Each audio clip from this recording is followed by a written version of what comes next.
但係司長喺度應該應承咗超過100樣嘢啊，即係我自己感覺，即係要去做，做得到就得啦。嗱，而家我對你好大期望嘅，因為我同事都話喂。你應承咁多嘢，我哋有咩好問啊？其實都應承晒七七八八嘅啦。如果你一年做得晒嘅話，咁我哋下一年要重新諗嗰啲問題添。但係當然我知道有好多唔得。咁但係咧呢度我寄語司長啦，你做到中央政府嘅要求嘅，但我更希望呢度在座10個局長同埋主任真係認真去思考一下點樣配合司長嘅工作，佢能夠令到每一個項目自己去運行，跟住佢真係去同社會溝通解決問題。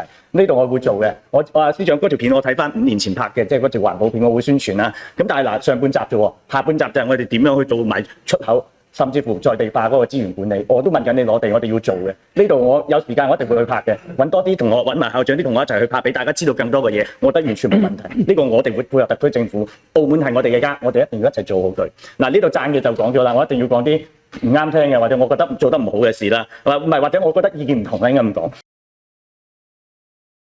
嗱，其實咧，我想講就係頭先依法施政，其實我想講好多部門都同我哋講過去公務範疇嘅部門咧，同大家社會有距離，房屋局未必會再好似過去咁樣落去幫手開嗰個叫做我哋個業主會推動大廈成立。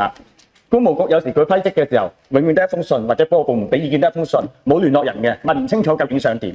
其實我覺得呢度係咪可以改變呢？嗱，我支持你哋依法施政㗎，唔係因為打電話嚟熟嘅要點樣處理，但係咪應該同社會溝通呢？點樣放管服，令到營商環境好，我哋批職好，各方面都做得快啲。嗱，快唔係違法喎，係依法做好佢，大家清清楚楚，唔好拖咁耐呢。即係司長，呢度個文化點樣改善？我相信你有辦法嘅，但係你要去推動，亦都希望10位局長去配合。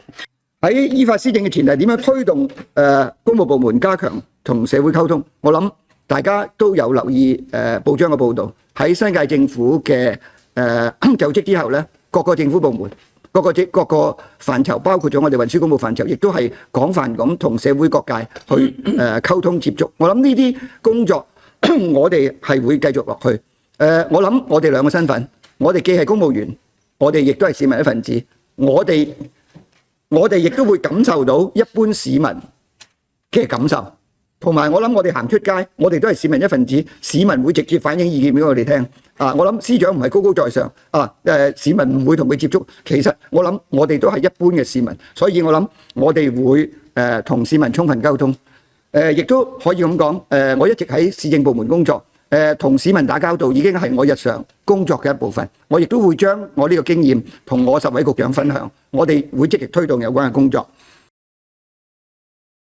好啦，另外咧就係話依時招標啦，因為太多問題啦，即係司長嗱，停車場未長期管理標啦，咪標又過咗2年啦，垃圾收集而家開咗嘅。電信公司嗱，頭先完全支持特區資產所有嘅嘢，我唔重複啦。但係我想講，大家等咗12年啦，司長有冇清晰嘅時間表？有啲今年9月到期啦，會留牌特區資產所有嘅嘢，我唔逼你今年啦。出年係咪可以有個清晰嘅時間表？喂，呢個都係就業嚟㗎，呢個都係佢哋營運商嘅規劃嚟㗎。我哋下一代都睇下做唔做呢行嘛。出年搞唔搞得掂所有嘅嘢？嗱，我唔係逼今年，我知今年逼得滯㗎啦。咁係咪可以呢？至少我唔知我出年有冇機會坐喺度啦，但我至少我覺得出年應該要有個方向俾大家清晰去做呢啲工作。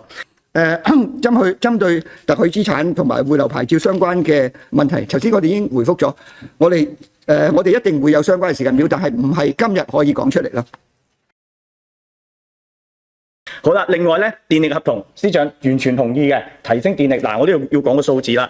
其實內地嗰個南方電網本身有50%都係再生能源產生嘅，我哋個合同要求係40%，即係我哋落後咯。咁但係司長講咗㗎，你會逐年增加㗎。我希望更快、更好、更高咁樣做好呢個標準。咁但係咧，其實電力合同入邊係咪可以考慮到咩7等的啊？我哋充電上邊嗰啲方式啊，去開放俾大家可以更好用到電動車咧？嗱，電動車另外一個大問題講埋啦。前幾日黃絲又話唔知咩負1樓，嗱，呢一樣嘢我覺得引起社會好大嘅恐慌嘅。嗱，我哋要保障安全，電嘅安全係要重要嘅，但係咪代表我哋慢充都唔可以放喺下邊唔知幾多負樓咧？我覺得呢個唔同意，但係希望你哋去喺安全同埋社會使用上邊達到平衡。就關於清潔能源嘅使用，頭先司長或者大家都其實提到好多。咁未來咧，我哋會趁住咧我哋嘅電力嘅專業合同嘅即係磋商啦，要求電力公司同南網傾嗰陣時咧，就盡量買多啲綠電嘅，去令到我哋早日可以落實我哋嗰個尤其是達到個碳中和啦。係咪可以開放更多個充電方式，推動電動車？至於慢充係咪可以喺淨係淨係設喺停車場嘅負一層。我諗我哋開放嘅態度去探討，但係我哋會尊重消防部門嘅意見，喺安全嘅前提之下，我哋會做好有關嘅指引。至於電動車嘅一啲優惠政策，我諗我哋會實事求是，按翻實際嘅情況去探討啦。我哋好多嘅唔同嘅村路環九澳，跟住之後咪對唔住啊，我唔記得咗。咁啊，其實老實講，之前有呢個都市法規劃，按政府規定批翻地俾佢用，我覺得呢個係好計劃嚟嘅，係咪可以再做咧？司長思考下，就算做唔到先，水電開放翻俾佢哋，令到佢有正常嘅生活。如果唔係嗰啲區咧，只會荒廢。有關於推動路環舊區九澳村士林圍嘅都市化嘅計劃，係咪可以推行？我諗實事求是，我哋會尊重喺尊重歷史嘅前提之下，我哋去做有關嘅工作。但係我諗合法係一個先決嘅條件。我哋喺合法嘅前提之下，我哋去一步一步去推動有關嘅工作。頭先講路環嗰度或者村啊士林圍好九澳村好黑沙村好路環舊區好其實方向上我明嘅一定要合法。咁所以其實我哋係按照土地法有一啲特殊嘅條款去公開個整體嘅政策，而唔係幫邊個同意合法嘅。咁但係其實合法之前係咪水電嗰度亦都有通融咧？咁頭先講嗰個電嘅合約去續期嘅時候，7等級嗰度係咪放寬咧？呢啲都係實際好需要嘅嘢啦。頭先同事講土地荒廢，我都好希望司長將來唔好成日都起個圍欄得唔得啊？我哋頭先咁嘅聚龍面珠對出，我有收到居民反映，無端端又唔知搞咩工程，跟住圍晒欄。其實嗰啲海邊嚟嘅啫嘛，你拆塊政府土地咪算咯。我唔知邊個部門有冇工程牌，但係我想講係乜嘢咧？我好同事頭先同事講嘅，我記得司長應承咗 A9啊嘛，南環 A9地段嗰個優化啊嘛。但係更加重要係咩？我哋唔想政府啲地全部圍晒網，跟住就養草，跟住居民琴日同我講，又要去除草，又要去食，插塊牌喺度，跟住開放佢，大家舒服啲，中意咪行落去，點樣都好咯。嗱，我覺得呢個方向，司長呢啲簡單嘢可唔可以做咗先？係咪可以將政府嘅土地圍欄拆除？我諗，既然我哋而家講緊一啲臨時使用，其實我哋陸陸續續就係會將呢啲圍欄拆除。所以俾少少時間，我哋運輸工務範疇，林議員，我哋一定會做到林議員期望嘅嘢啊。至於 A9地段，我哋有一個比較大膽嘅規劃嘅，我哋可能喺嗰度咧，而家係構思緊做一個城市陽台，即係類似城市陽台嘅一個建築物。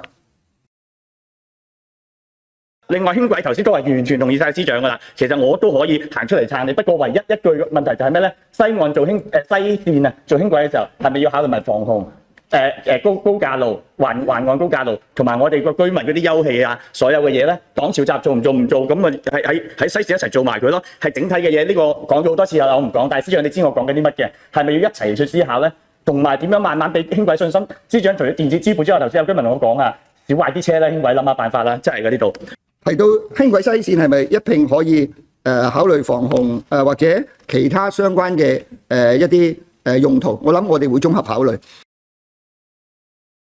好啦，另外巴士路線重整又係支持司長啊，點對點路線啊重整啊，頭先咩6號 A 啊、6號 B 啊、17號啊，或者我哋全澳門最長嘅，我唔記得係咪26號 A 啦，係嘛？幾廿公里啊，點樣去重新整理？點樣去暫急整理？司長本身我整理咗份嘢㗎，但係咧我就費事環保嘛，唔印出嚟啊。但係司長你知唔知啊？你辦公室未有電郵啊？幾時整翻個電郵？但係我哋 send 個電郵俾你啊，環保啲啊！真係未有電郵，啱啱今朝都睇，因為我上一段同阿羅司長講咗幾年，佢都冇加。嗱，咁呢度咧我會 send 份意見俾你，希望你喺巴士路線做優化。但係我主席，居民喺條街追我好耐㗎啦。佢話真係作為一個市民去鏡湖醫院睇醫生，佢冇翻啲路線咧，翻去嗰啲南區啊，好多啲路線好單向，可唔可以優化下呢啲長者需求嘅地方，俾佢哋啲巴士路線多向啲咧，先做呢啲嘢咧？嗱，啲老人家同我講咗好耐，追咗我2次喺條街度。巴士路線重整優化，我諗我哋呢個係我哋必面對嘅一個必答題，我哋一定會實事求是咁去做。至於我哋係咪開放咗電郵溝通？據我所知，我哋唔止電郵，我哋有我哋嘅網站開通咗一段時間。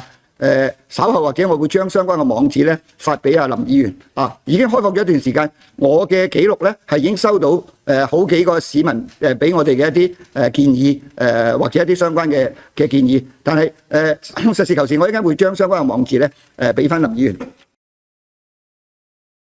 好啦，另外咧就公共停車場問題我都講咗啦，點樣令佢有效益，唔好空置，又有流轉率，又有使用率，呢個咧我想今屆政府有認真嘅思考啦。